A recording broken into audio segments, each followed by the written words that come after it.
الحمد لله رب العالمين والصلاة والسلام على سيد المرسلين أما بعد فأعوذ بالله من الشيطان الرجيم بسم الله الرحمن الرحيم الصلاة والسلام عليك يا رسول الله وعلى آلك وصحابك يا حبيب الله.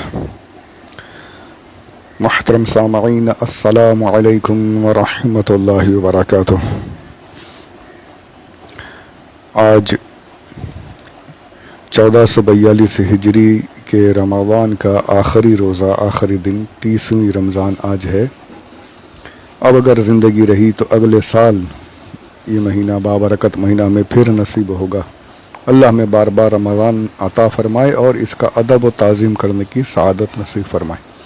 اس کے فیوز و برکات سے ہم سب کو مالا مال فرمائے. آمین بجاہ نبی الامین صلی اللہ علیہ وآلہ وسلم. انگریزی تاریخ 13 مئی 2021، یوم الخمیس، جمعرات، تھرسڈے. پارہ الف لام میم، پہلا پارہ، سورۃ البقرہ، دوسری سورہ، اس کی آیت نمبر 30. میں آپ لوگوں سے ایک بات یہ پہلے ہی عرض کر دوں تو بہتر ہے کہ ایسا نہیں کہ میں نے آپ کو بہت کچھ سنا دیا، بہت کچھ بتا دیا، بلکہ یہ کہوں کہ میں نے آپ کو کچھ ہی بتایا ہے، کچھ ہی پڑھ کر سنا پایا ہوں، کچھ ہی سمجھانے کی کوشش کی ہے. بہت سی چیزیں تو میں نے ترک کر دی، چھوڑ دی ہیں. اگر وہ سب کچھ میں اگر بیان کرنے شروع کروں تو پھر سمجھ لیجئے کہ جہاں پر یہ ایک آیت میں اتنے آڈیوز بن رہے ہیں تو اس کے 3 گنا اور بن سکتے ہیں. الحمدللہ اتنا کچھ ہمارے علماء نے، ہمارے مفسرین نے قرآن کے تعلق سے، ایک ایک لفظ کے تعلق سے لکھا ہوا ہے. میں نے پیچھے کہیں پر یہ عرض کیا کہ حضرت آدم علیہ السلام کو ہی خلافت کیوں دی گئی، انسان کو ہی خلافت کیوں. میں نے مختصراً عرض کیا، پر اس کے بعد جب میں تفسیر روح البیان کو دوبارہ میں نے دیکھنا تو اس میں اور بھی کئی نکات لکھے تھا. وہ سب میں نے سوچا کہ اگر یہ سب بھی بیان کروں گا تو 2 آڈیوز اور بن جائیں گے. کئی اس میں وجوہات ہیں، کئی باتیں، کئی نکات، کئی پوائنٹس ہیں. بس یہ سمجھ کے چلنا ہے ہمیں، ہمارا ایمان یہ ہو کہ اللہ نے جو کچھ جس کو جیسا عطا کیا اس سے بہتر ہو ہی نہیں سکتا تھا. اس میں خوبیاں ہی خوبیاں ہیں جو کچھ اللہ نے کیا ہے، بے شک. تو آئیے اس پر آگے چلتے ہیں. ابھی خلافت کی جو ہماری گفتگو چل رہی، میں کبھی موقع رہا تو پچھلی باتیں بھی کچھ عرض کر دوں گا. خلافت کے تعلق اس کے سلسلے کو آگے بڑھاتے ہیں. خلیفہ جو ہوتا ہے وہ اپنے سلطان کا، جو بادشاہ کا نائب ہوتا ہے. بادشاہ خلیفہ بنایا کیوں جاتا ہے، کب بنتا ہے خلیفہ؟ کہ سلطان انتقال کر جائے. سلطان کا انتقال ہو گیا، اس نے کسی کو اپنی جگہ پر نامزد کیا ہوا تھا، وہ آ کر خلافت کرے.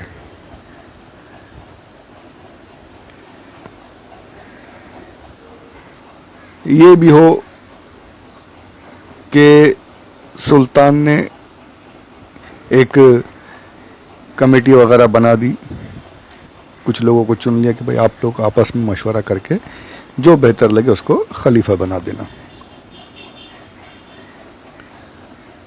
ایک طریقہ یہ کہ سلطان کہیں گیا اور اس نے اپنے آنے تک کسی کو خلیفہ بنا دیا کہ جب تک میں فلاں کام سے واپس نہیں آ رہا تم خلافت کرنا، یہاں پر میری جگہ تم تمام معاملات کو سنبھالنا. یہ سب کچھ ہے. یہ حضرت موسیٰ علیہ السلام کا واقعہ قرآن پاک میں کہ جب آپ کوہ طور پر گئے تو آپ نے اپنی جگہ حضرت ہارون علیہ السلام کو اپنا خلیفہ بنایا تھا، اور جب واپس آئے تو پھر وہی خلافت جو ہے اب موسیٰ علیہ السلام تک پہنچ گئی. یہی ہمارے آقا صلی اللہ علیہ وآلہ وسلم نے بھی کیا. آپ نے بھی کئی جب غزوات وغیرہ میں آپ تشریف لے جاتے تو حضرت عبداللہ ابن ام مکتوم رضی اللہ عنہ صحابی ہیں، ان کو خلیفہ بناتے. ایک اور دوسرے صحابی ہے، ان کو بنا کر جاتے. اور ایک مرتبہ حضرت علی کرم اللہ، ایک مرتبہ یا شاید ہو سکتا ہے زیادہ بھی، حضرت علی کرم اللہ وجہہ الکریم کو بھی خلیفہ آپ نے بنایا ہے جب آپ گئے غزوات پر. اس پر تو بڑا واہ ویلا مچاتے ہیں کہ یہ حدیث پاک میں حضور نے فرمایا کہ تمہیں مجھ سے وہ نسبت ہے جو موسیٰ اور ہارون کو ایک، بس بات اتنی ہے کہ میرے بعد کوئی نبی نہیں۔ تو اس پر اہل تشیع جو ہیں وہ اعتراضات کرتے ہیں کہ دیکھو حضور نے خلیفہ چن لیا تھا حضرت علی کو، اب ان کو یہ کون بتائے بھائی، کون ان کی عقل کے دروازے کھولے کہ جہاں حضرت علی کو چنا تھا وہیں پر حضرت عبداللہ ابن ام مکتوم کو بھی چنا ہے، دوسرے صحابہ کو بھی حضور نے اپنی غیابت میں خلافت کرنے کے لیے چنا ہے۔ تو اب کیا سب کے لیے خلافت بلا فصل مان لی جائے گی اگر جیسے حضرت علی کے لیے مانتے ہیں؟ اور یہاں پر یہ جو کہا جاتا ہے کہ جو موسیٰ علیہ السلام کے بعد ہارون علیہ السلام کی جو نسبت تھی وہ نسبت حضور اور حضرت علی کرم اللہ وجہ الکریم کو ہے، تو ان کو یہ دیکھنا چاہیے کہ موسیٰ علیہ السلام کے بعد خلیفہ حضرت ہارون علیہ السلام نہیں بنے تھے، ان کے دوسرے خلیفہ تھے، وہ خلیفہ بنے تھے۔ تو یہ دیکھتے نہیں ہیں یار، یہ پتہ نہیں شیطان کیسے وسوسے ڈال دیتا ہے لوگوں کے دلوں میں، بس وہ اسلام میں انتشار پیدا کرنا شیطان کا اصل مقصد ہے، تو یہ ایسے وسوسات لوگوں کے ذہنوں میں ڈال دیتا ہے۔ اللہ ہمیں محفوظ فرمائیں۔ یہ اس پر تو کافی بحثیں ہیں اہل تشیع کے جوابات وغیرہ، تو اس پہ ایک الگ ہی سلسلہ چل جائے گا، وہاں پر اگر گیا تو موقع رہا تو کبھی کریں گے اس پر بھی باتیں انشاءاللہ۔ تو دو چیزیں، ایک تو یعنی خلیفہ کا انتقال ہو جائے، خلیفہ کہیں گیا ہو، تیسرا کہ خلیفہ کہیں سو گیا یا آرام کرنے گیا، کہیں اب تم یہ جانے کے اس میں آ جاتا ہے کہ خلیفہ آرام کر رہا ہو یا کہیں گیا ہو، تو سلطان آرام کر رہا ہو یا کہیں گیا ہو کام سے، تو خلیفہ چن لے، وہ دیکھ ریکھ کرے، وہ تمام انتظامات سنبھالے۔ یہ دونوں چیزیں ہیں کہ حضور اکرم صلی اللہ علیہ وآلہ وسلم کے پردہ فرمانے کے بعد صحابہ نے مشورے سے حضرت ابوبکر صدیق رضی اللہ تعالیٰ عنہ کو خلیفہ چنا، اور اس میں حضور کے بھی تمام ارشادات، صریح ارشادات موجود تھے۔ اس پر ابھی ہم بحث کریں گے تو کافی طوالت ہو جائے گی، موقع رہا تو کچھ باتیں اور ضرور کروں گا۔ تو پہلا یہ نہیں کہ سلطان کا انتقال ہو جائے تو خلیفہ بنایا جاتا ہے، سلطان کہیں گیا ہو تو خلیفہ بنا کر جاتا ہے۔ تیسرا یہ کہ سلطان خود تو ہو لیکن غائب ہو،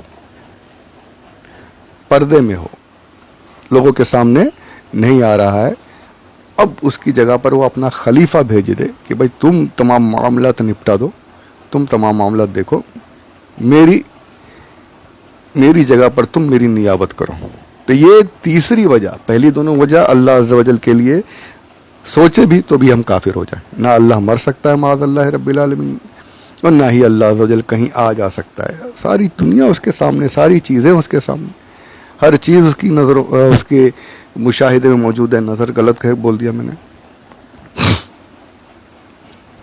ساری چیزیں اس کے سامنے ہیں، وہ کہاں جائے، ہر جگہ موجود، جیسی اس کی قدرت ہے۔ اس پر بھی پھر وہ باتیں کر جاہل لوگ جہالت بھرے اعتراضات کرتے ہیں، ایک دم سن کر ہنسی آتی ہے۔ جیسی اس کی قدرت ہے، جیسی اس کی شان ہے، ویسے اس طریقے سے ہر جگہ موجود ہے۔ تو نہ اللہ عز و جل انتقال کر سکتا ہے، یہ بھی یہاں پر کٹ گیا، نہ کہیں جا سکتا ہے، یہ بھی یہاں کٹ گیا۔ تیسری وجہ جو ہے یہ اللہ عز و جل پر اس کی خلافت دینے پر ثابت بیٹھتی ہے کہ اللہ عز و جل خود محجوب ہے، ہم عام انسان اسے دیکھ ہی نہیں سکتے، نہ وہاں تک ہماری پہنچ ہے، ہم دعائیں ضرور کر سکتے ہیں، وہ ہم سے قریب ہے بے شک، ہم اس سے قریب نہیں ہیں۔ تو اس لیے اللہ عز و جل نے بندوں کے درمیان میں خلیفہ بھیجا، اپنے خلفاء کو بھیجا، اب ان کے ذریعے سے خلافت کا جو سلسلہ چل رہا ہے قیامت تک چلتا رہے گا۔ وہ یعنی اللہ عز و جل کے تمام احکامات کو نافذ کرنے والے، معاملات کو سدھارنے والے، انسانوں کے بیچ میں فیصلے کرنے والے، انصاف کرنے والے اللہ کے ہی بندے، اللہ کے ہی نائب، اللہ کے ہی خلیفہ ہوں گے۔ تو یہ وجہ ہے، تیسری وجہ کہ اللہ محجوب ہے، پردے میں، تو اللہ کے احکامات، اللہ کے کام، اللہ کے نائب جو ہیں وہ اللہ کے احکامات، اللہ کے قوانین بندوں میں، اللہ کے بندوں میں جاری کریں گے۔ تو یہ وجہ، یہ تین وجوہات کتابوں میں لکھی، میں نے مختصراً آپ لوگوں کو عرض کر دی کہ خلیفہ بنایا کیوں گیا۔ اب یہاں پر ایک وجہ یہ بھی ہے، یہ تو بڑی پیاری وجہ ہے،